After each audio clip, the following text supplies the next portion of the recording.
As Sarul told me, I'm Sriram, and I'm very happy about coming into this webinar.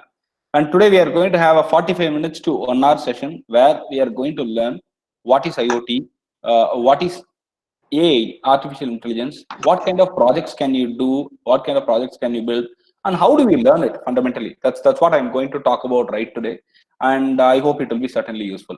And I thank Arul for getting this opportunity to me, and let's get into the session right away. And again, I'm saying you, please put your mobile phones in your silent mode. Uh, please keep it muted. Only then it will be easy for me to go without any interruptions and flawless presentation. So I request you to do that. So we are getting into the session right now. What is IoT? That's a very simple question. I can answer you that in a very easiest way. IoT is very simple, where I can take an example of a watch and I can explain you. I have a watch. The watch has got a sensor. The sensor is going to tell me how many steps I have walked every day or what is my heart rate, heartbeat. I walk, the data is obtained by the sensor. The watch is connected to internet through my mobile Wi-Fi or hotspot or my home Wi-Fi. The data goes to the cloud. For example, if I have Apple iWatch, it may go to their cloud, or if I have any other watch, that may go to their corresponding cloud. There they process it quickly, and they will send you a report saying that you have walked for 2 kilometers today, and you have burned 750 calories, and you are healthy, not healthy. You may walk more, you may have to walk less. Kind of updates come to you, isn't it? Most of you are using Google Fit for this, and it also gives the same kind of update. This is IoT. That's all. I have an equipment.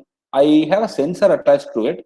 The sensor collects the data. The data goes to the cloud or somewhere. It gets processed. It gives you reply. That's it, is IoT. So I can define it as IEEE says, a network of items, each embedded with sensors, which are connected to internet, is called IoT. So what can be the network of items? I can have a printer. I can have a bulb. I can have a scanner. I can have an aeroplane. I can have my car, AC, tap, whatnot. All these come under one box called as equipment. And I can add a sensor to it. I added a sensor. Now I connected internet to it. That's it. This is called IoT for you. That's it. So where did it start, sir? How old is IoT?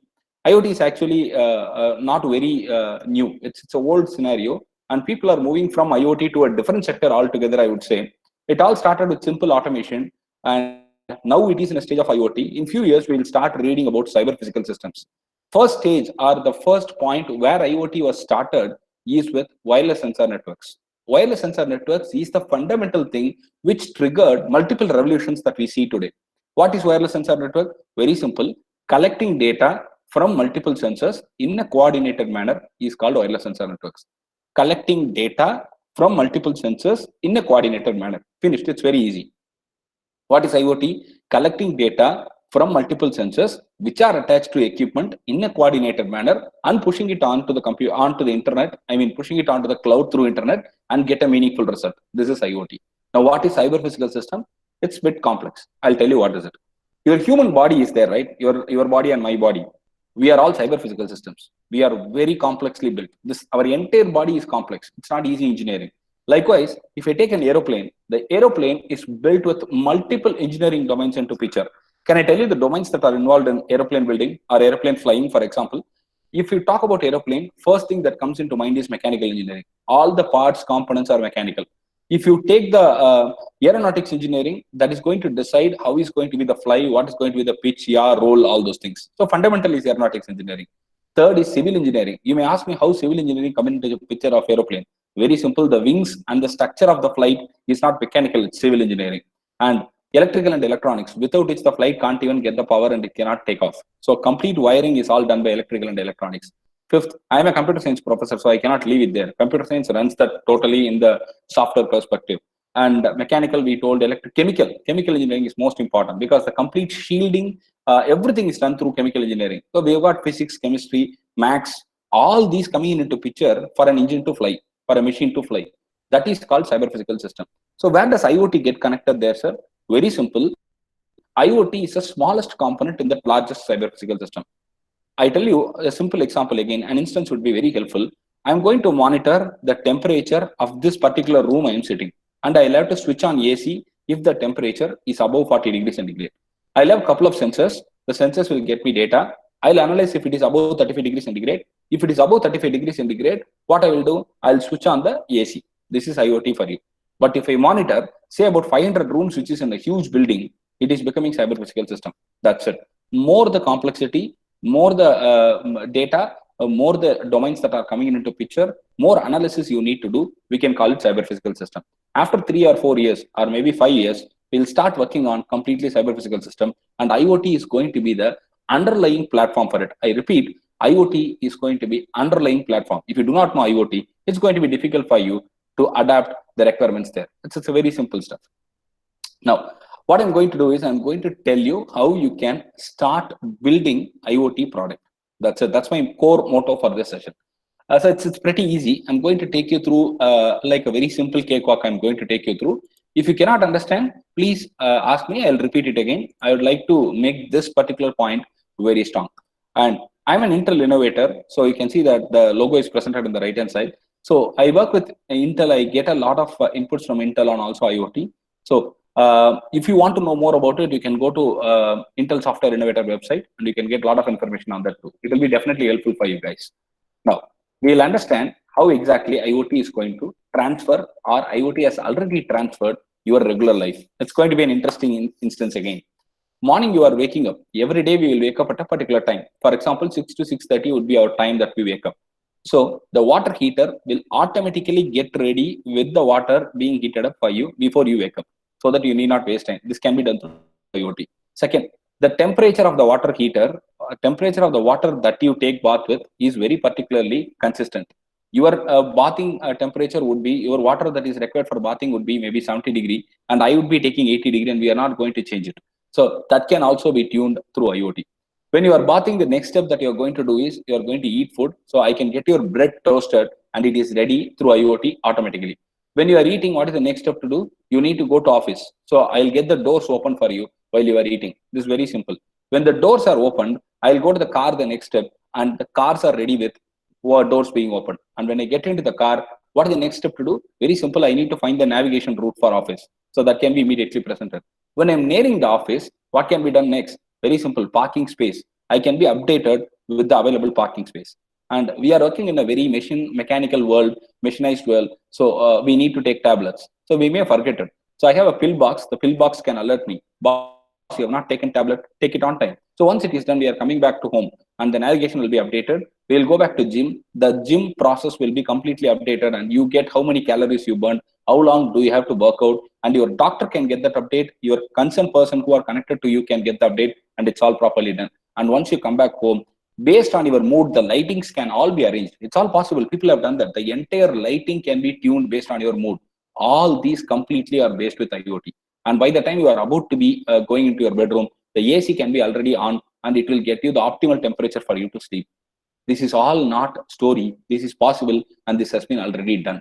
So this is what IoT is for you. IoT is there for us anytime, any service, anytime, any business. It is heterogeneous. It is not homogeneous. You need not buy the components from one particular user.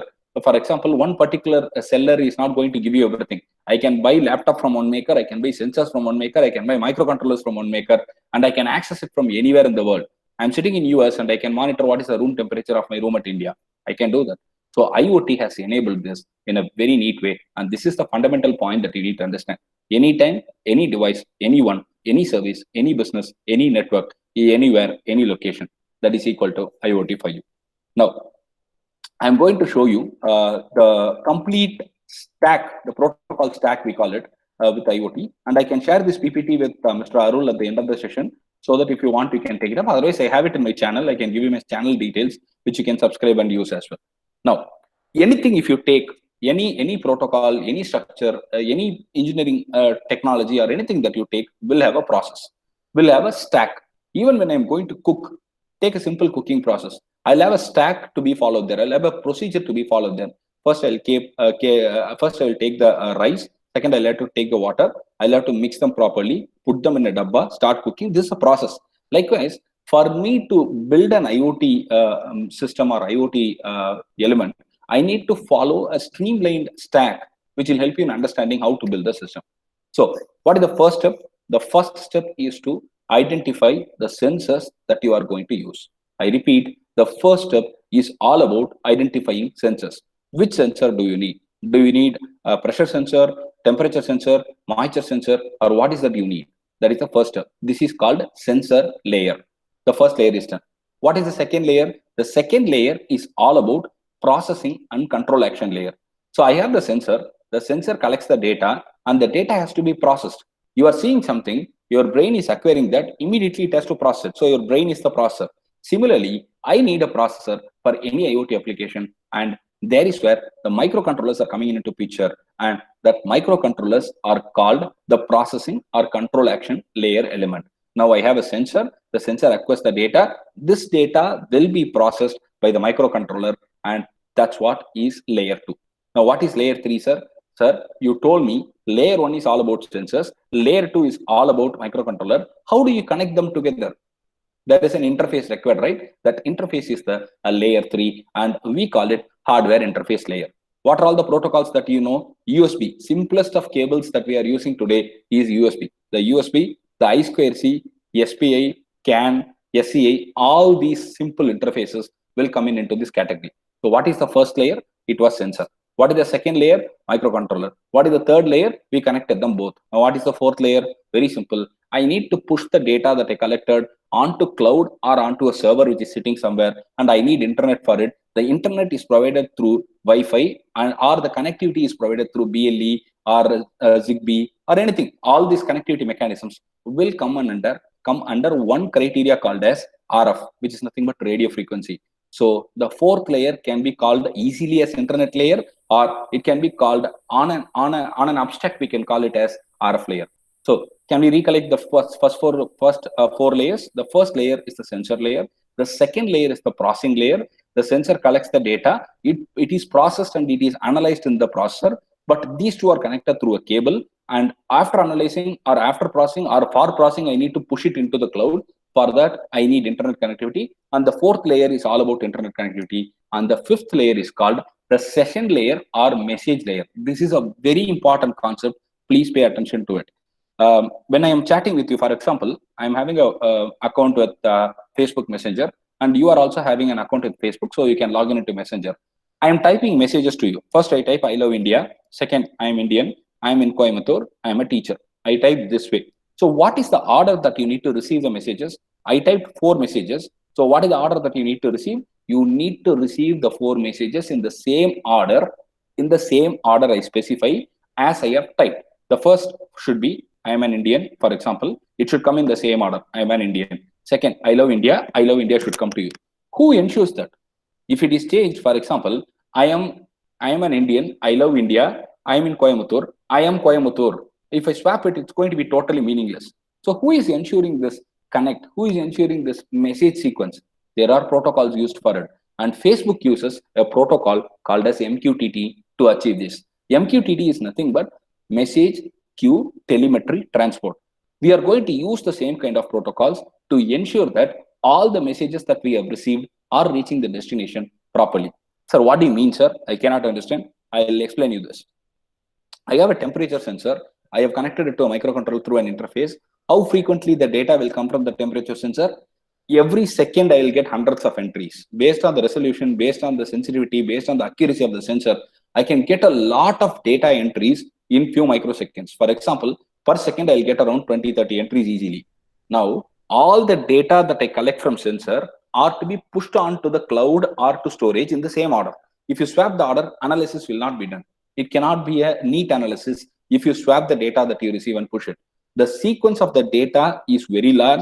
The content of the data is very large. It's a voluminous data, and I need to process it properly. For that, I need to send them properly. For that, we need protocol, and that protocol is called message queue telemetry transport, COAP, which is Constrained Application Protocol. We have a lot of other protocols available, and these all sit under the one umbrella called as session layer or message layer, more specifically communication layer. Now, what is the first layer? We had sensors. Second layer, we have microcontrollers. Third layer, we connected them together. Fourth layer, we added internet to it. Fifth layer, we made sure the data is all going properly, and their analysis has been done.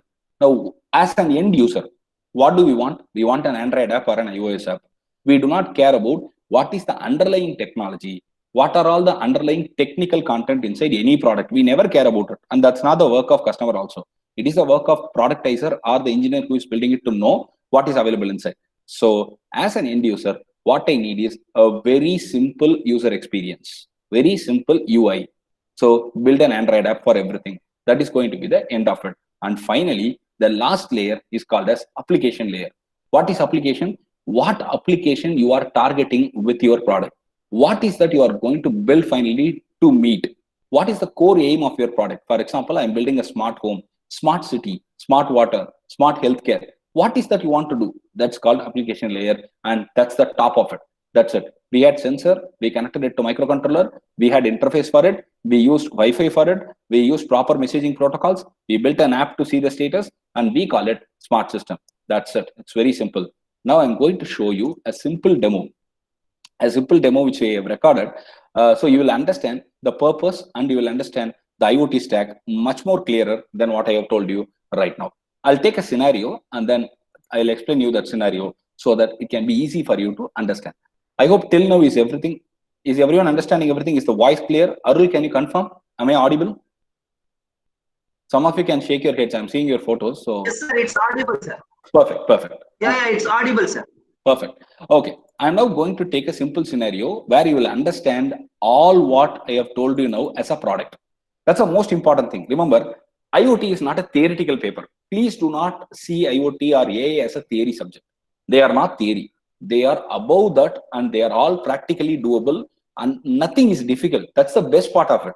When Sriram can do it, when Sriram's team can do it, you can certainly do it. This is the simplest way I can tell you about IoT. It's easy. And you do not require any specific computer science knowledge there for building IoT applications. I am an instrumentation engineer. So that's enough. A mechanical engineer can build IoT applications because it's a little bit of coding that you are doing and it's not going to be completely coding and it's easy for you. Right. Let me take up a scenario which will explain you the complete protocol stack in a much more easier as well as practical way. There was a hackathon conducted by the by the way, I participated in about 80 hackathons till date all over the world, which includes Harvard University hackathon last year, which we have won, San Francisco hackathon, which happened in 2015 in US. We have won all these hackathons, and hackathons are the ways that I gain a lot of knowledge about what is required. So I request you people, being teachers, if you are teacher, please participate in hackathon, and if you are students, please do that mandatorily. This is the best way these days to learn a lot of content in a very short duration of time, and it also tells you what is the requirement. So I'm going to take a very simple product which I built for World Food Hackathon, and it is going to be a simple example of how IoT can transform into real scenarios, how the idea can be transferred as a product. Now, we were and the hackathon is about food. Hackathon is about food raw materials and all those stuff. So what we wanted to do is we wanted to build a system to track quality of the perishables during transport. What do you mean by that, sir? Very simple. We have Ooty nearby, or we have any hill stations nearby. For example, they produce agricultural produces more than anybody else. For example, Ooty gives you mostly the tomatoes and the plums. The biggest problem that those people, I mean the farmers there are telling us is during transport itself, many of them are getting spoiled, sir. And most importantly, we are not able to deliver those boxes before they are getting spoiled. We are just delivering it and the customer is also not happy. Now, what do we want to do? We want to track the quality of the perishables real time, the quality of the perishables real time, and to deliver it appropriately before they are getting spoiled. What do you mean by that, sir? Very simple. This is what I'm going to do. I have got multiple vegetables or perishables inside boxes. Let us take an example of apple, or let us take an example of tomato. Tomatoes are sent from Ooty to Chennai. There will be about 100 boxes in every lorry or any transport vehicle. Each box will be sealed properly and they push it onto the vehicle. I use the term push. They push it onto the vehicle. And from the Ooty, the vehicle starts and it goes to, what is the first place from Ooty? Maybe Mettupalayam. In Mettupalayam, they stop. They deliver the first box in Mettupalayam. Which box do they take? They take the last kept box and it is delivered in Mettupalayam. And they come to Coimbatore. There may be 2 or more boxes to be delivered in Coimbatore. Which box do they take? The last but one. They'll take their boxes and they'll deliver it. They go to Erode, last but one. Similarly, when they go to Chennai, what is the box that they are delivering there? The first kept box will be delivered last. This is the point. I push, I pop. There is no scientific aspect of analyzing which box can be taken out, which box can be delivered based on the quality. This is what we analyzed and we came up with a product. Very simple. Every fruit has got a temperature value. Every fruit has got moisture and humidity, and every fruit has got odor. Like you and me having a body temperature, fruit also has got, vegetable also has got temperature. So we started monitoring the temperature of the vegetable, and we know what is the optimal temperature of a vegetable is. If it is crossing that, it may be spoiled. First point. Second, humidity. When the vegetable is about to be spoiled or the fruit is about to be spoiled, you can see that there will be a lot of humidity and moisture surrounding it. There will be a watery surface over the fruit, right? But that's called moisture again. So we have a limit for that, and we understand if the moisture value crosses this, it's going to be a problem. And what is the third one? Smell, odor. When the fruit is about to be spoiled, we get a smell. It is because of methane presence in the fruit. When they are about to be spoiled, they start emitting methane. Just like our urination, which is smelling, this methane will cause a lot of smell out there. And we can measure all these three real time, and we can understand when this fruit will be spoiled and how long can it withstand. Based on that, I will alert the driver saying that this box has to be delivered at this location before this time so that it can be consumed before it is getting spoiled. Very simple. This is IoT. Very, very simple exercise. And the way we have built is presented as an architecture diagram in front of you.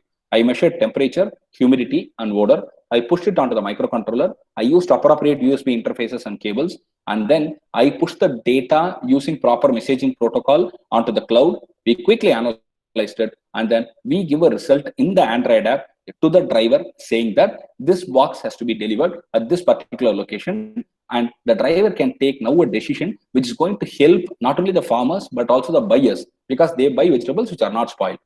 Now, instead of telling you the theoretical aspects, I can show you the demo. I'm going to show you the demo right now, which is pre-recorded.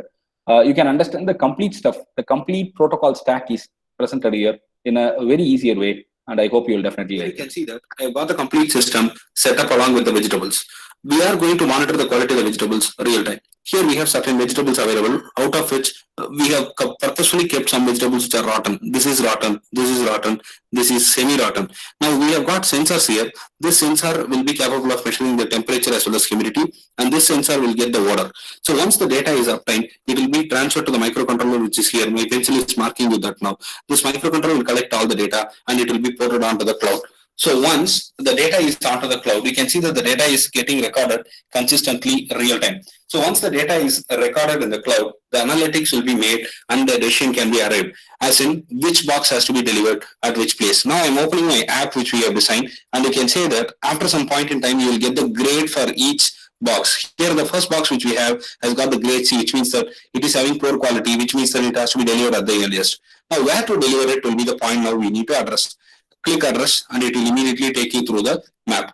And here, if you start navigating, it will also give you the complete path for the driver to assist him towards delivering it properly. All this happened real time, particularly the decision making and the map update happens definitely in real time, which will help the driver to make the decisions immediately to deliver the boxes. Thank you.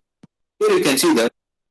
I hope you understood what I wanted to convey. In this application, if you see, in this whatever application we have developed, you can understand that the first layer is sensor. We have used 3 sensors. The second layer is microcontroller. I used a Node MCU microcontroller. Third layer is the cable that I used them to connect. Fourth layer is nothing but the internet that has come through my hotspot. Fifth layer is messaging protocol that I used Mqtt to push it onto the Adafruit cloud. Sixth layer is the Android app interface that I have shown you. Sixth, I call it smart perishable management. That's all. We closed it off. Now, I'm going to go to the next one, which is going to be very interesting as well. And this thing is very close to my heart. We have built a lot of products, but some products stay and remain very close to your heart. So this is one of such products. Smart navigation glove. What is it, sir?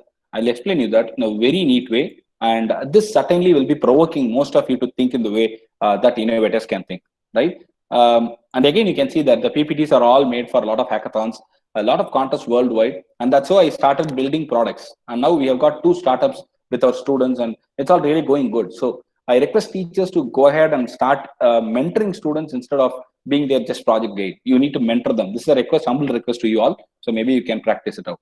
Right. Let's understand first what is it. 1.3 million accidents have been recorded by 2018 in our country. And Tamil Nadu also tops the list. And this is because of mobile phone usage during driving. And this is all about mobile phone usage. I have not conveyed the total volume of accidents that have happened. So I have conveyed only the accidents that have happened due to mobile phone usage while driving. Now, when we started asking to people, why do you use mobile phone during driving? Few of them say that they have calls and they need to attend it, and some of them say that it is an emergency call. Actually, they do not understand that only when you get the call and attend it while driving, it will lead to emergency, and not an emergency is going to lead you any other things. So please don't attend the calls. So first thing is they are too much enthusiastic about attending calls while driving. That's first problem. Second problem that most of them have conveyed is to check the map updates, navigation updates. They say that quite frequently. And when we went deeper into it, we wanted to know who exactly are using it. The delivery boys, pizza delivery boys, the food delivery boys, and anything that they deliver within a stipulated time frame, they use maps more than anybody else, and they use it while driving because they cannot afford to stop the bike in between and inquire to deliver the products. If they come late, you will not agree and I will not agree. Pizza cannot be delivered after 45 minutes because if you deliver that way, the pizza is free for you. So who is going to compensate that? The guy who has delivered it may have to pay a share. And similarly, the company which is manufacturing pizza will pay the rest of the thing. So it is a lot of loss for them. And that's why they take the pressure as well as they risk their lives and your life and my life as well while they take the phone. So this is what is the problem statement. They should not take the phone outside while they are driving. Right? This they include you and me, right? So we should not take the phone out. Now, what is that you can do for it? Very simple, sir. Keep the mobile phone in the pocket. This is the first thing that we need to do. But that's not the solution, right? So we came up with a gloves, innovative gloves. The gloves had electronic components over it, which included microcontroller, Bluetooth module, and very bright LEDs. I mean it, very bright LEDs. This gloves can talk to my mobile phone through Bluetooth. I have got my mobile phone. In the mobile phone, we developed a very simple Android app, very simple and intuitive Android app in which you can set the source and the destination. Just like your maps, you need to set the source and destination. The moment you set the source and destination, the data gets paired with the glove. The mobile gets paired with the glove. So the Google Maps starts sending you the updates, as in where to go, left or right, straight. All these updates will come to you in the mobile. All those updates are immediately grasped without delay, and they are pushed onto the gloves, and your gloves will start directing you through the LED, which is available on both the gloves. If you have to go left, the left LED will flicker. If you have to go right, the right LED will flicker. If you have to go straight, both the LEDs will flicker. Likewise, we have framed it. Now you can ask me a question, sir, if we keep seeing this, we will meet with an accident. Absolutely correct. You may definitely meet with an accident. So what we have done is we have added smaller vibration modules there, which will alert you only when there is a change in direction. And we have added more features to it. First one, if your next right or left is above 50 meters, the flickering rate will be slow. The LED will flicker slow to tell you that, see, you've got a next right or left, but it is above 50 meters, so you can drive relaxed. But if it is below 50 meters, I'll get the flickering rate faster. Like this, it will flicker. So it alerts you that, see, boss, you got a left or right, and it is much closer than you expect. So be cautious about driving it. That's it. And if you forget your mobile at home, this gloves won't work. It will give you an alarm. By the same time, if you forget the gloves at home, the mobile will alert you the moment you switch it on. And we have added NFC modules there. NFC is near field communication to accept the payments also. You can just get the payment from anybody who is accepting food from you. Just swipe your card, make the payment. Can you see how exactly it works? It's a very simple Android application which talks to the microcontroller through Bluetooth. It gives you direction. How many directions do you know? North, east, south, west, and another 4. If we combine all of them, we get 8. And in Tamil, we say that it's 16 directions, but Google says that it's about 20 directions. They say U-turn right, turn slight right, merge, turn sharp left, roundabout, U-turn left, and they have taken everything available here. And it's about 20 directions that they give you. And we have acquired all those, and we have sent it on to our Android app. And that Android app is talking to the glove, and we get all these updates perfectly and precisely for our system. I'm going to show you the demo right now, which will let you understand things better. And I hope you certainly will like it. And it's one of the best products that I would say we have built. And now we are integrating it with the e-vehicles to show the indicators, because most of us, when we are driving, I'm sorry about selling this, most of us do not understand that we have an indicator in our vehicle. This includes me as well. And these indicators can be made automatic right now. So that when you set the source and destination, when you are about to turn, the indicator in your bike or car can automatically glow to avoid accidents. I'm going to show you the demo right now. I hope you like it. Friends, you can see the complete demo here. We have got an app readily available for you, and that app will let you set the source and destination. We have tried this in the nearby location, and the destination is none other than the same building. Once the destination is set and the mode is selected, as in walking or driving, you need to pair your equipment. And once the pairing is all done, you will get a go clearance from our device. If you have a left or right, based on that, the LEDs will start flickering. If the distance that you need to go to reach that left or right is less than 50 meters, the LEDs will flicker fast. Otherwise, it will flicker normally. That will let you breathe.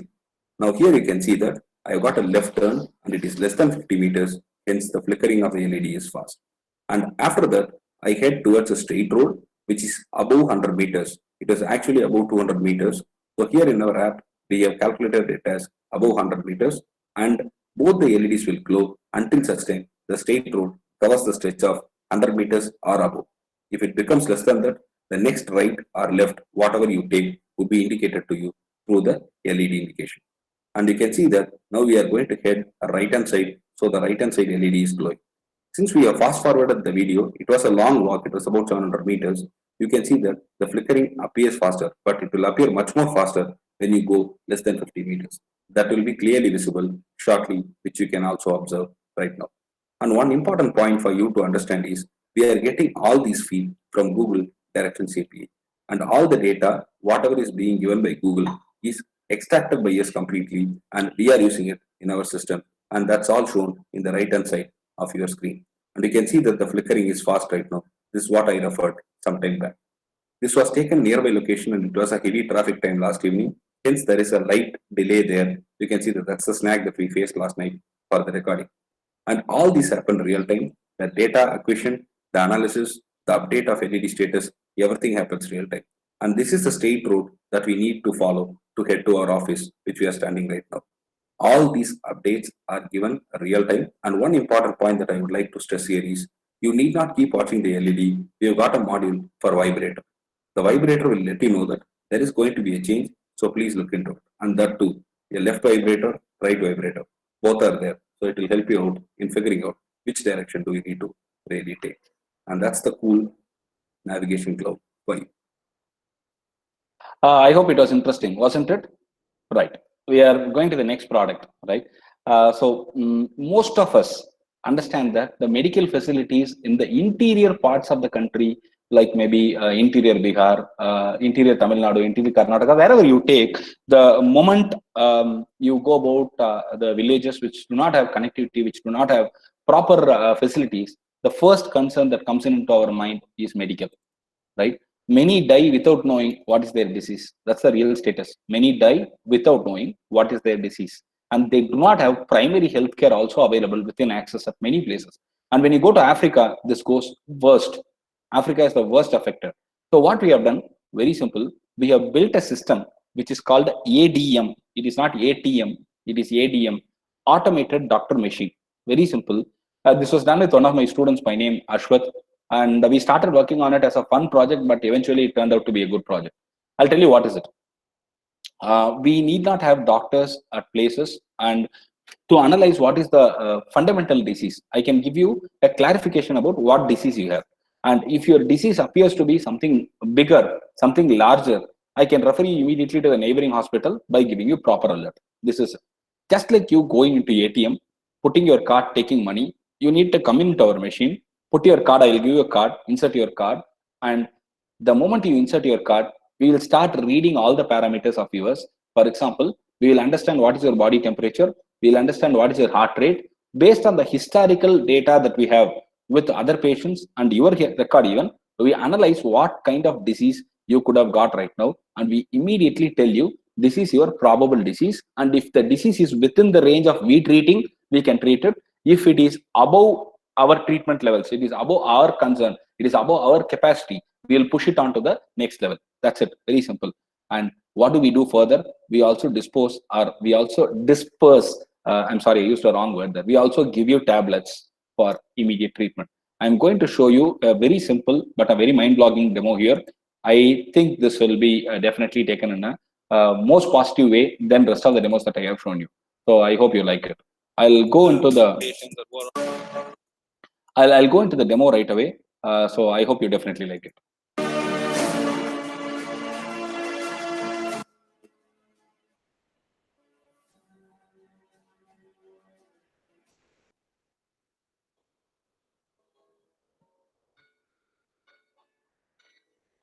For the want of time, I'm skipping the very fundamental steps of registering and all, so that I can show you some more things. So this is how you register your the doctor authorized person can register their names along with Aadhaar ID. Now I'm going to the demo part right away so that it will be easy. Now the next sequence is, I have given a card to a person by name, for example Sachin, and the card is inserted in front of you, and the option is pressed as 1. So to get the previous report, you need to press 1, and you get everything in front of you. Second mode is diagnosis mode, where you just insert your card in the machine that we have got, and you need to press 2. The moment you press 2, it will ask you for the symptoms to be entered, and you are presented with a set of 50 symptoms that you can see in front of you right now.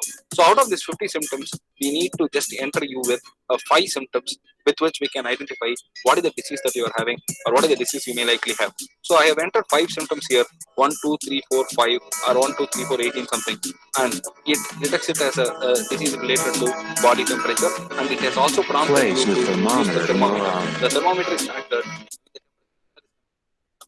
need to just keep it as a phone, just before using. And the body temperature is measured right now, and your body temperature is above the normal body temperature, and it is feverish by you. Also, we would like to measure your heartbeat. So we have got a heartbeat sensor here, and it will prompt you to keep it like what we are doing right now in front of you. And the moment it is done, it will measure the heartbeat properly, and the heartbeat is also recorded. Now, with this data of the heartbeat and the temperature, we could identify that there are some serious issues related to your body temperature, or is it a normal temperature which is running high due to some reason, and will it be treated with the simple paracetamol and some other medicines. So over a period of time, for about half a minute, this heartbeat sensor data will be acquired into it. You can see that in front of you. Heartbeat will also be recorded as 76, beats per minute is recorded as 76. So the pulse is normal. So since the temperature is just higher, we have suggested you to take a paracetamol tablet and a B complex tablet for neutralizing the effects that are caused by paracetamol. And we are also getting you the cost that you need to spend towards buying it. And your card already has got an amount of say 100 rupees already in it. We will deduct it from it.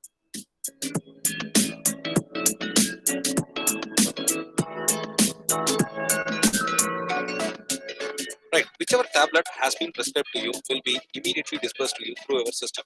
The system will give you the tablets, and most importantly, the tablets that you are bought, the amount that you are paid, everything will be recorded as data in our system. When you come for the next time, or when you want to see what you have purchased as a record, you can immediately see it in front of you.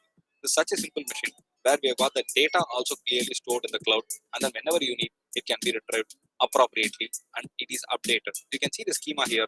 We get the data from the machine, upload it, and the same data can also be referred by the doctor if he wants anytime. So we have a end-to-end system where we disperse tablets, we suggest tablets, we update data, and most importantly, we store data also. Now, right. How was it? I want your opinions. This was one of the pilot projects that we have done some time back, and we are now working to enhance it, because this is not a replacement for a doctor, but wherever we do not have a doctor at all, this will be a boon. This is certainly going to help them out, is what we felt, and we are now enhancing it actually. So what I'm going to do is I'm going to show you one more product that is very, very close to my heart. All these products that I have built are the problems that we faced fundamentally. So I lost one of my very close family persons in an accident. So I started working on accident avoidance systems. The people whom I have at home, elderly people, one of them fell down in bathroom, and my grandmother is the person whom I'm talking about. She lost her life. So I started taking up all these challenges, and we started building systems. So that's how we need to work for IoT. IoT is for real-time problem solving. It is not theory again. It is real-time problem solving. I'm going to take another scenario, as I told you. Last year, 2019, the contest called Hack Harvard Hackathon, conducted by Harvard University, right? Harvard University, US, you must be knowing. They conducted this hackathon, and it's a 8-month-long hackathon. It's a very long hackathon, and in that we participated. I'll tell you what the idea was a little later. We participated, and we went to top 50, top 10, top 3, and we were invited to the Harvard University. I went there to Harvard. It's a very pleasant experience. When we went there, we demonstrated our product, and we got the first prize also. We represented India. We got first prize under the category elderly care, right? So what is that we built? I'm going to tell you that right now. As I told you, I had my grandmother by name Jayalakshmi. She's the one who brought me up all the way. So one fine evening, few years back, 3-4 years back, she was in her room. By night, 10:30, 11, she must have gone for a restroom, and she fell down there. And since my uncles were in a different room on a different floor, they were not able to track it immediately. It's natural. We are all in different rooms these days. and it's very difficult. So what happened is, by morning 4:30, when my uncle knocked the door for giving her coffee, she was almost in a state which cannot be, which is not recoverable. She almost was fainting, and she lost a lot of blood in the bathroom. So we lifted her to the hospital, and after about 3-4 operations for next 3-4 days, we could not revive her, and she passed away. I was very next to her for all the duration, and the only thing that I felt, and she also told, is she gained consciousness, all those things. She told that instead of this, I could have died there. So it was so painful statement that was given to me. So then when I came out after all her funeral and stuff, I started working on this particular problem statement, fall detection. Why elderly fall? What are all the reasons? I started feeling that this is something that we can do something about. Then I analyzed, this is a global problem. I'll tell you, about 25% of the elderly mortality rate is because of fall. Every 20 seconds, one elderly person falls in this world. Every 20 seconds, believe me. And they predicted that by 2030, it is going to be 40 million elderly people who are going to fall. 40 million. It's a huge count. And nowadays, both husband and wife are going for a job. There is nobody who can take care of them consistently. It is not possible also. So we came up with an innovation, which is elderly fall detection. Very simple. When you eat, you will eat like this. When you walk, you will walk like this. When you play, you can play like this or something. All the time you use your hands in a normal way. It will be like this. The movement will be like this. But when you fall, both the hands will tend to move at a very faster rate. It will be a sling. So you will be like this. It will be a sudden movement. So we used accelerometer and gyroscope sensors to acquire your hand movements, angular movements of your both the hands are acquired. So if it deviates from the normal threshold, we understand you have fallen. We will alert immediately. This was the first stage. Second stage, you might have fallen inside the home or outside the home. You might have fallen at a temple. You might have fallen at a park. So we added a GPS unit there to tell you where exactly you have fallen. Finished.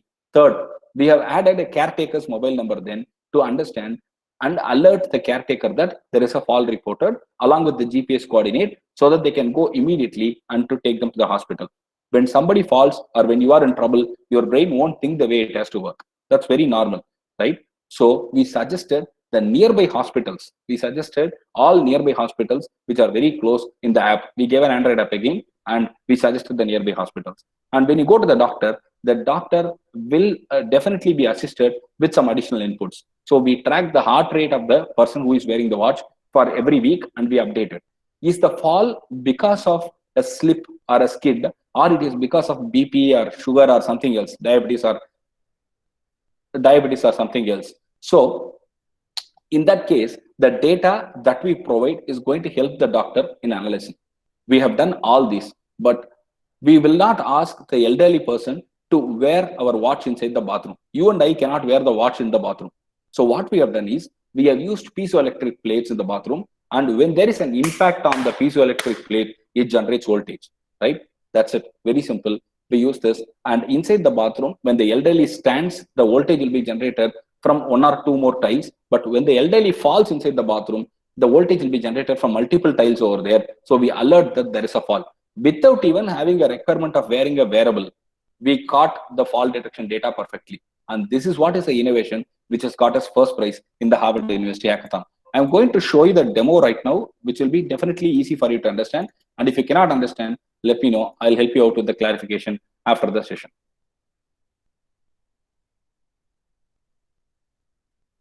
Our system has been visualized as a wearable right now, and you can see that the data from the system is consistently received and is visualized in the left-hand side of the screen. The normal walking, sleeping, or doing any other action would be observed, and it would be certainly different from the data that we receive when there is a fall reported.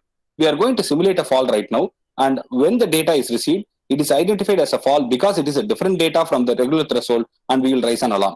Now Kaushik has fallen. We have got an alert message in the screen. Immediately a call will be generated, and this can help the caretaker to take the action immediately. Now the restroom implementation is given. We have got IR transmitter and receiver to make sure that the person has entered the toilet is captured carefully. Once it is blocked, we understand that the person is inside the bathroom. We have got a piezoelectric setup here. Pressing one piezoelectric plate is normal action, which means the person is standing on tiles or making some movement in the bathroom like that. So it will not be treated as a fall and no alarm will be raised. But pressing two piezoelectric plates here, as we do right now, is equivalent to a fall. And immediately the call will be generated and alert will be raised. So this will be helping us to understand that the elderly has fallen inside the bathroom, and alert message is also shown right in front of him in the left hand side. This is the real-time setup that we have used to capture the fall. Android app is also developed in parallel to help the caretakers. Now, initially we need to log in as any other system requires you to do so. The username and the password are typed, and once it is done, the system is all very easy for anybody to use it, and it requires no additional learning for the user to use it. It is designed in a very intuitive and a very simple way. You can see that the login is done right now, and once it is done, you can see the list of bands that are added already into it and mapped to it. You can add a new band easily. That's what we are going to do right now. And I'm going to add the band name right now as new band, and add user is done.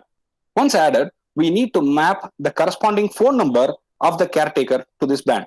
That's what we are doing right now, and it is added. Once it is added, it is all set to go, and the caretaker will get the corresponding alert whenever there is a fall reported, and he can also track the status of the person, which we will reveal you a little later. You can see the complete functionalities of our app right now very easily, and you can see that the number of people inside a block is tracked nicely real time. Band 1, 2 are listed here. 2 people are there inside this block, and it was listed. Now the previous fall has been connected and mapped to this system right now, and we are getting you the path to that person where he has fallen through this map. This is done real time, and this will help in the navigation. Also, the next feature which is very important is to get the details of the hospitals which are nearby. Because during the times of emergency, we may not work the way that we really want. An addition or an input from this kind of systems will be really helpful. Now the navigation is supporting you to get that feature. The perfect navigation of where the fall has happened is first shown.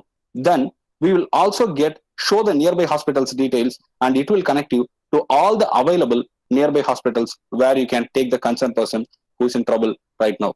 It is done right now in front of you, and it's a very important feature that we would like to highlight. Now, complete analysis is also presented to you, where we can have posture analysis, heart rate analysis, and also we can analyze and understand if the person wearing this wearable is stable and normal. All these are presented to you real time. And now we have got the indoor localization done, and Kaushik is walking. You can see that the walk is reflected exactly real time in the right hand side, and it is a perfect system where you can identify where that concerned person wearing this wearable is to be spotted. That's it. It's a very simple yet a very powerful innovation, and this is all done with say around 2,500 rupees to 3,000 rupees investment.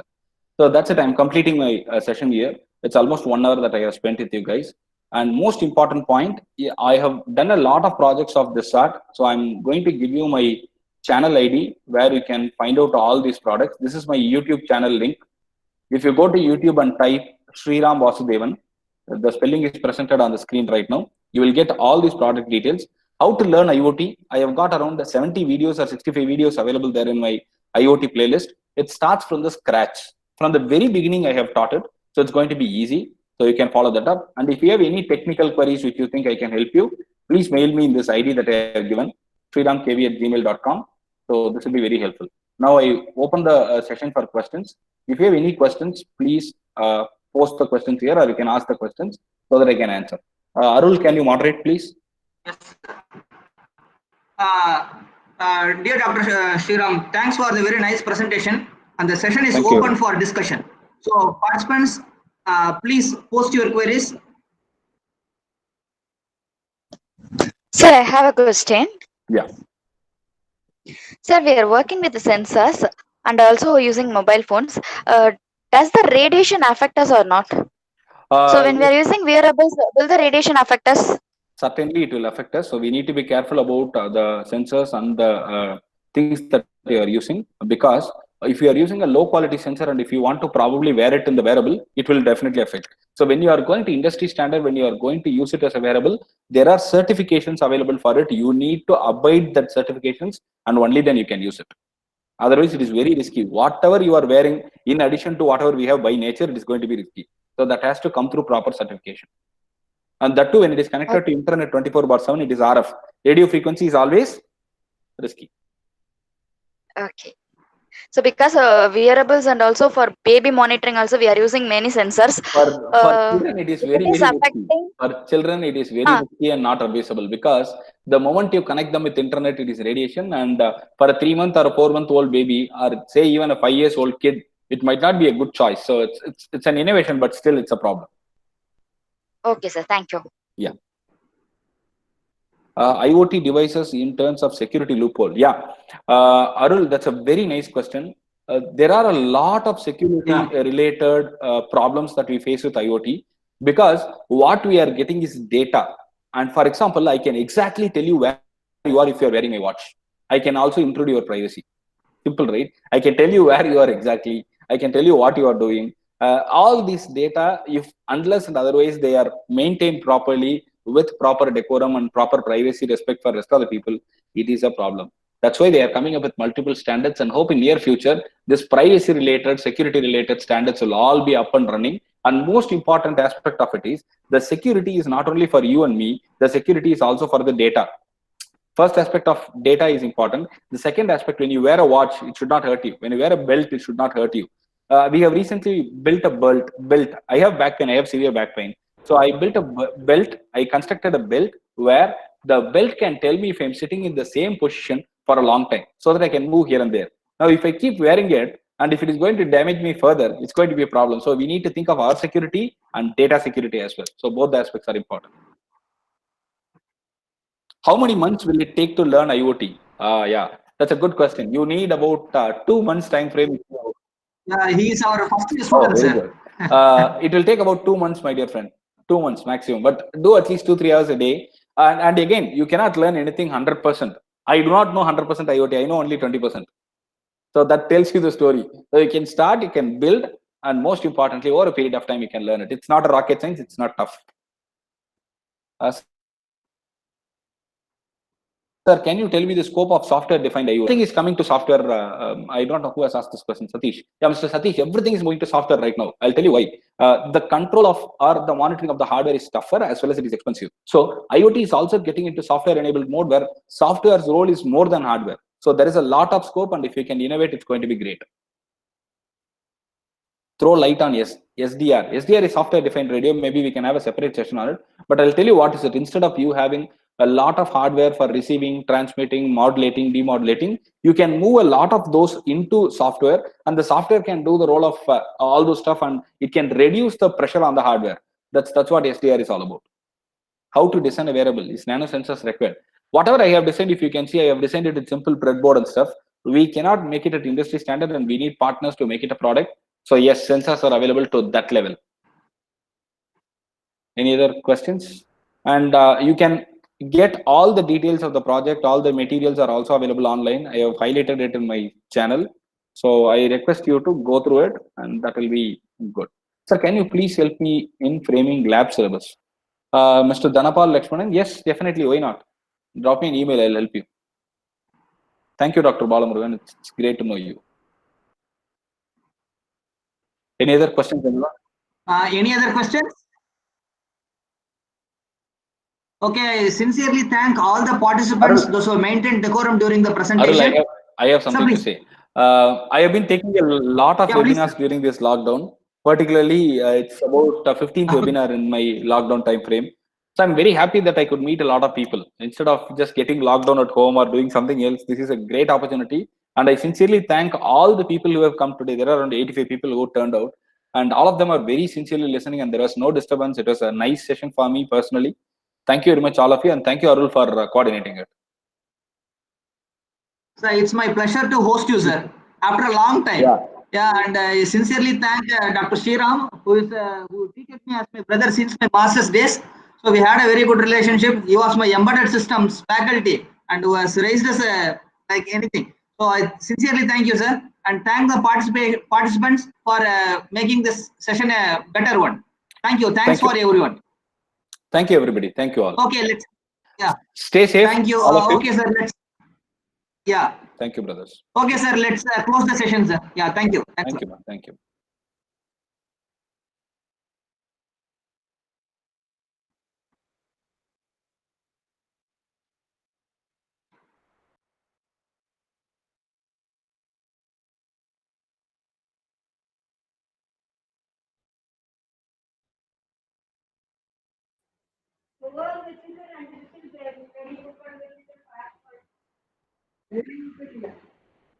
Very good.